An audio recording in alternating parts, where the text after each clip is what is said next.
Why water is different, and why that matters. If you mess up food, housing, or energy, you suffer. If you mess up water, you don't survive. Water is biologically non-substitutable and locally delivered. You can't ship tap water across oceans, and you can't skip it to save money. Demand is inelastic. That's why water systems look like natural monopolies. Huge fixed costs, localized networks, and one set of pipes. Those same traits make water perfect for financial engineering. Water systems are capital-intensive upfront. Treatment plants, pumps, mains, but operating costs per additional gallon are relatively low. That creates a classic finance target. A big asset with predictable cash flow if you can control the rates. Investors call these infrastructure-like yields.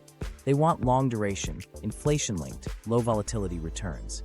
Water fits if you can guarantee price escalators and shield them from politics. Governments usually keep water public because it's essential and politically sensitive. But political protections can be sidestepped without selling the pipes outright. Concessions, leases, and service contracts quietly shift control from elected councils to contract covenants. The public still owns the asset on paper, but the contract sets the rules, and the rules prioritize debt service and investor returns. Here's the core model. Embed guaranteed rate escalators, pass-through clauses for chemicals and energy, and coverage ratios tied to debt. Add minimum revenue guarantees, so the system is made whole if consumption falls. Structure it so the city can say no new taxes, while rates rise off budget. Exactly what elected officials want when budgets are tight. Voters watch taxes. Fewer voters understand water rate schedules. Once financialized, the budget fights change. Every dollar competes with debt service and coverage ratios. Maintenance, leak detection, and resilience projects must fit the covenant. If coverage ratios slip, mandatory rate hikes can trigger automatically. Service quality becomes a performance metric with penalties, but penalties are often capped and priced in. The cash flow is the product. Think of 3 buckets: supply, system, and schedules. Supply is drought, aquifers, rivers. System is the pipes and plants.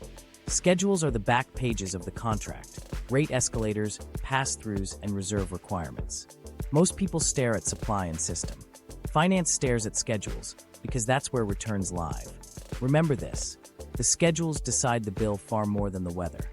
Inelastic demand cushions revenue. If rates go up, usage dips, but not enough to crater cash flow. That's catnip for lenders and concessionaires. Tie rates to an index, CPI plus a margin, and you've got a built-in escalator that looks reasonable yearly but compounds hard over a decade. Tie that to debt coverage, and you've turned a public necessity into a private bond-like asset. Privatization often doesn't mean selling the utility. Control comes through operating agreements, treatment contracts, billing outsourcing, or availability payments tied to privately financed upgrades. You see the same pattern in parking meters and toll roads: upfront cash or efficiencies, then multi-decade payments with limited public exit options. What about regulation? Sometimes it helps.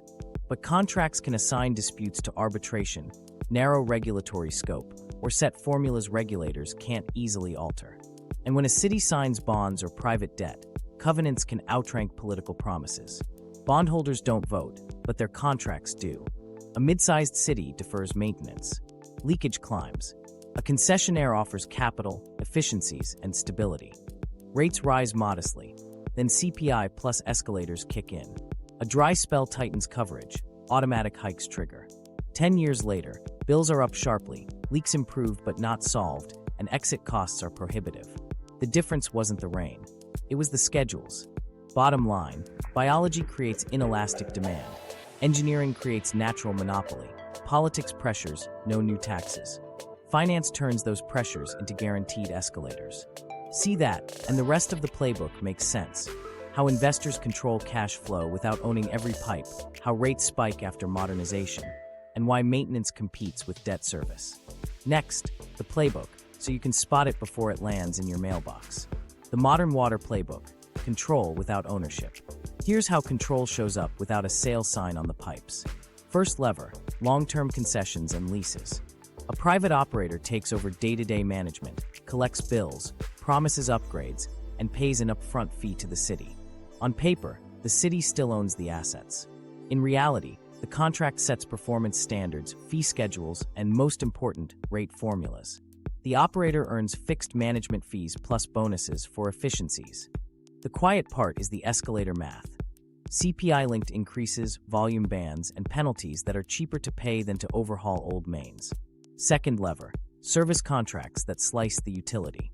Instead of conceding everything, a city outsources billing, meter reading, treatment plan operations, or customer service. Each slice has its own margin and penalty grid. The thing most people miss is how penalties cap risk. If a contractor underperforms, they pay a fee. But those caps are predictable and often far lower than the cost of deep maintenance. Meanwhile, efficiency often means fewer staff, stretched response times, and rigid call center scripts. The bills still arrive, and the rate structure still inches up, but accountability is now mediated through a contract manager, not your local board. Third lever, privatization via debt. This is where finance shines. The operator or a special purpose entity funds upgrades up front and gets repaid through availability payments or a dedicated revenue stream over 20 to 30 years. Those payments are securitized, bundled into bonds backed by your bills. The bond's covenants require the utility to keep rates high enough to meet coverage ratios.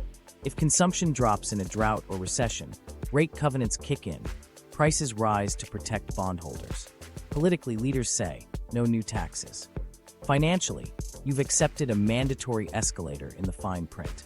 Fourth lever, skip the pipes by the source. Control the spring, the aquifer rights, or the irrigation district allocations. If you own the upstream water, you can sell wet water or leasing options in dry years. Agriculture gets squeezed because transfer prices can climb when cities bid for reliability. Hedge fund logic turns scarcity into a spread trade.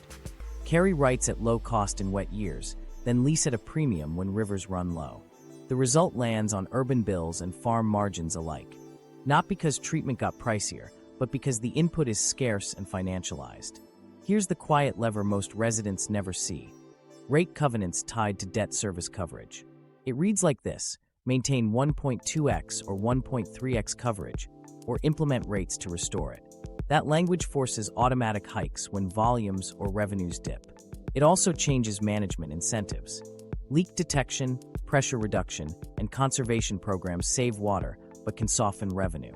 Under covenant pressure, those programs must be designed with decoupling or new fees to backfill revenue. Otherwise, coverage slips. So conservation gets repriced rather than rewarded. Why does this playbook work politically? 2 words: off budget. Voters hate taxes, so city halls love user fees. A concession or service contract lets officials trumpet upgrades and efficiencies without raising headline taxes. The increases show up as line items: CPI adjustments, energy pass-throughs, new regulatory compliance surcharges. Each defensible in isolation. Over 10 years, compounding does the heavy lifting.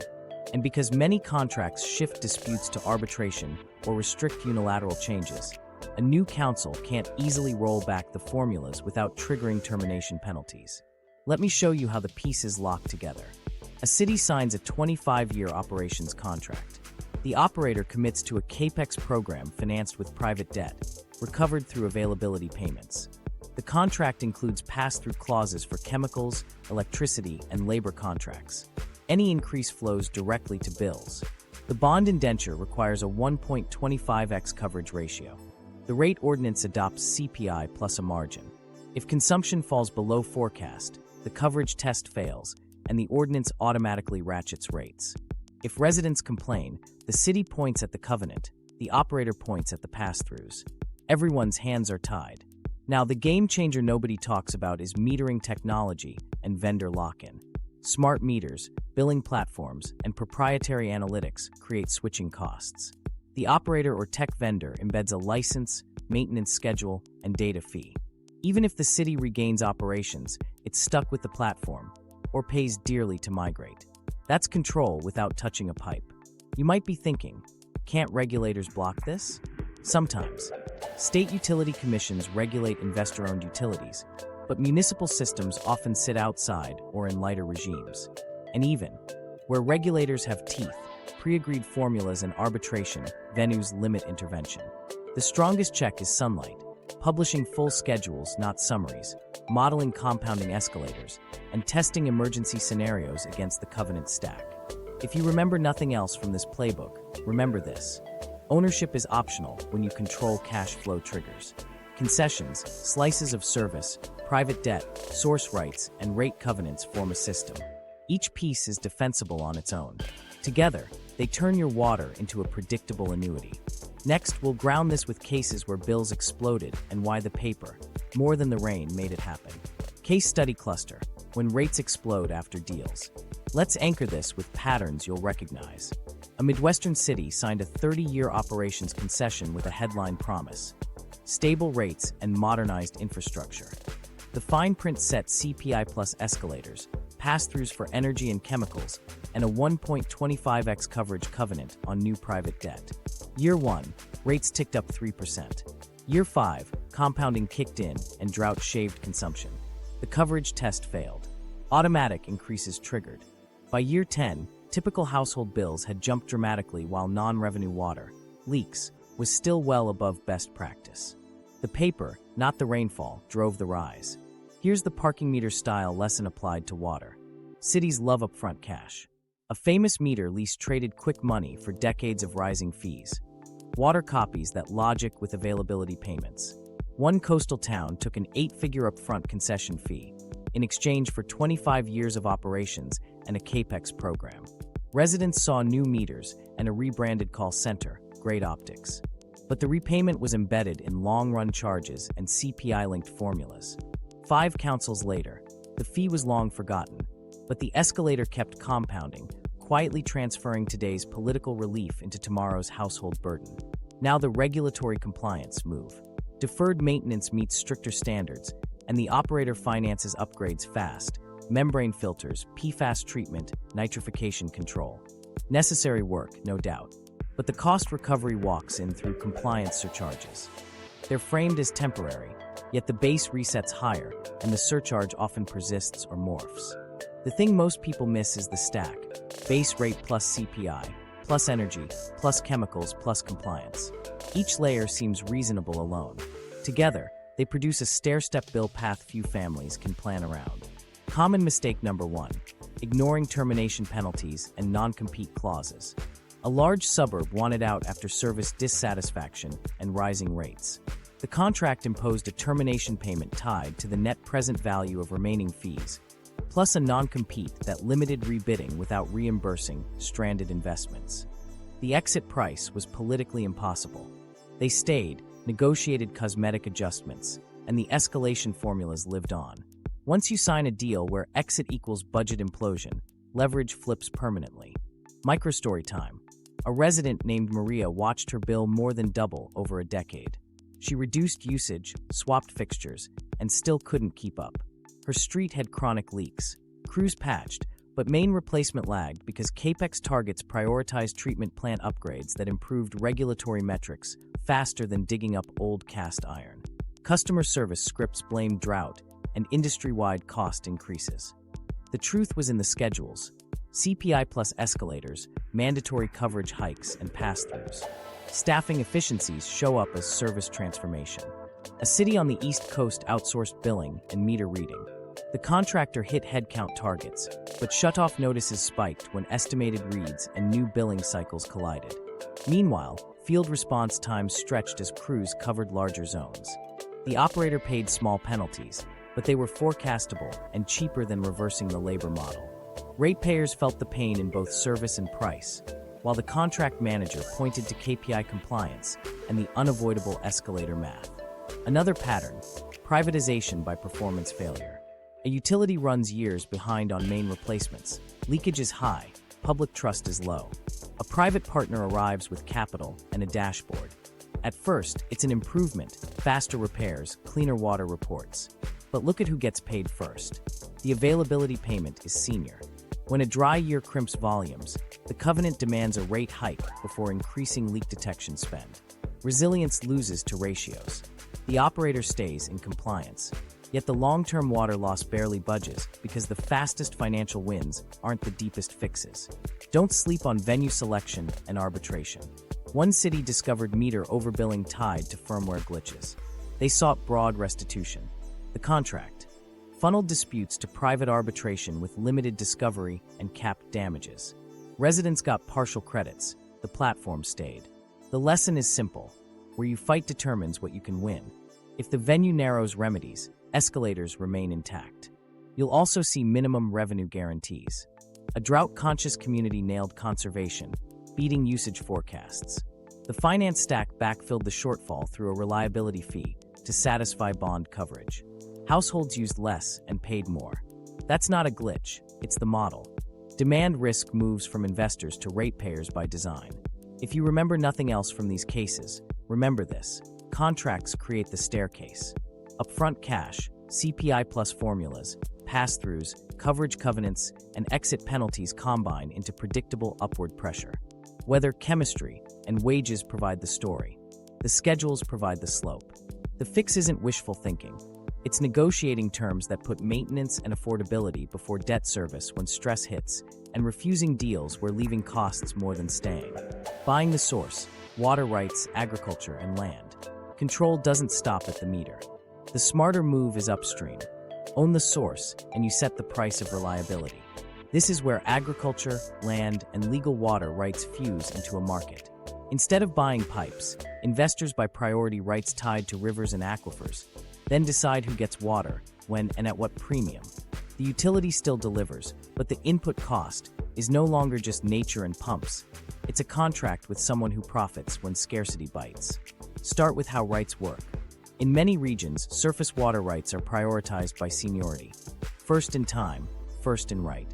In others, groundwater pumping is governed locally or barely at all. Both systems can produce tradable scarcity. If you hold a senior right in a basin that's overallocated, you can lease water to neighbors or transfer it to cities through a formal process.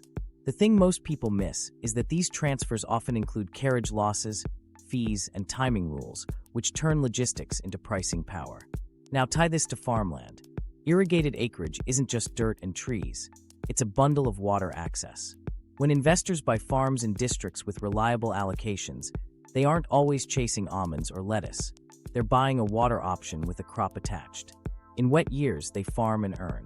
In dry years, they can reduce acreage or fallow fields and lease the saved water at a premium to other growers, golf courses, or municipalities. That's a hedge fund logic move. Carry low-cost rights, monetize volatility. Let me show you the dry year option in plain terms.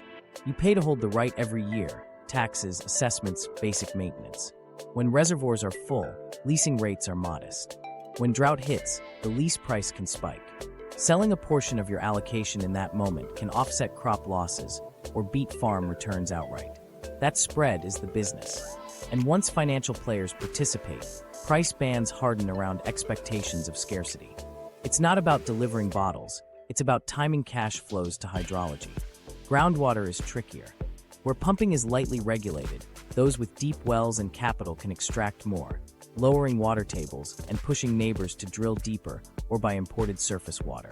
When management plans arrive, allocations, metering, fees, rights can become explicit assets. That shift can unlock lending against water access, raise land values for parcels with secure rights, and push others into distressed sales. The lesson: policy changes don't just manage water, they reshuffle who wins financially. Here's the quirk that distorts behavior: use it or lose it provisions. In some systems, if you don't exercise your right, you risk losing it or weakening your claim. That incentivizes wasteful irrigation at the end of wet seasons just to protect paper. Investors work around this with leases and transfers, but the legacy rule still pushes gallons onto fields that don't need them. Reform here, recognizing conservation as use, is one of the fastest ways to create resilience without new dams. Urban users often end up cross-subsidizing through transfer pricing. A city chasing reliability may pay top dollar for temporary leases or permanent rights, then recover that cost through rate surcharges. Farmers sell, urban bills rise, and ecosystems can still lose if the transaction doesn't include environmental flows. If you remember nothing else in this section, remember this: water rights markets price reliability first, not health or equity, unless the rules force those into the transaction. Let's talk incentives on the ground. When carrying costs are low and expected scarcity is high, The rational strategy is to bank water when possible and release it only at premium moments. That's good finance and painful policy. It can reduce local farm jobs, raise rents on small growers who can't compete for leases, and pressure districts to prioritize transfer capacity over on-farm efficiency. The result isn't a villain story, it's a rule story. The rules reward hoarding during abundance and selective selling during stress. There's also a land flip angle. Acquire an older orchard with senior rights, fallow marginal blocks, upgrade the remainder, and market excess water to nearby users. You create multiple revenue lines, improved crop yields on best acres, and lease income from saved water. If a city wants permanence, you negotiate a long-term transfer at a premium. The sale price of the land can then reflect both agro potential and the capitalized value of water access. Now add funds and indices. Institutional capital here's essential, inflation-protected, low correlation, and starts packaging rights and farmland into portfolios. A few players specialize in Western water, advocating policy changes that openly enable trading across sectors. Their pitch is efficiency, move water to highest value use. The critique is displacement. Highest value bid isn't always aligned with food security or communities. Both can be true. Without guardrails for affordability, ecosystems, and farm viability, markets tilt toward whoever can pay when it's dry. The fix is not banning trades, it's designing them better. Price environmental flows into every transfer. Credit conserved water as valid use. Require third-party impact assessments so small growers aren't squeezed into extinction. Cap sudden interbasin moves that hollow out rural economies. And give cities cheaper reliability by funding leakage reduction first. The cheapest new water is the water you already pay to treat and then lose. We'll come back to policy. For now, lock this in. Buying the source turns drought into a pricing event. Agriculture becomes a portfolio lever.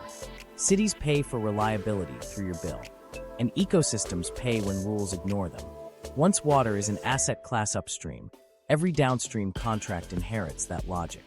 Next, finance did what finance does, built indices and futures to price the uncertainty itself. That changes behavior again. Financialization 2.0, water indices, futures, and funds. Once water rights became tradable and scarcity got a price, finance did the next logical thing,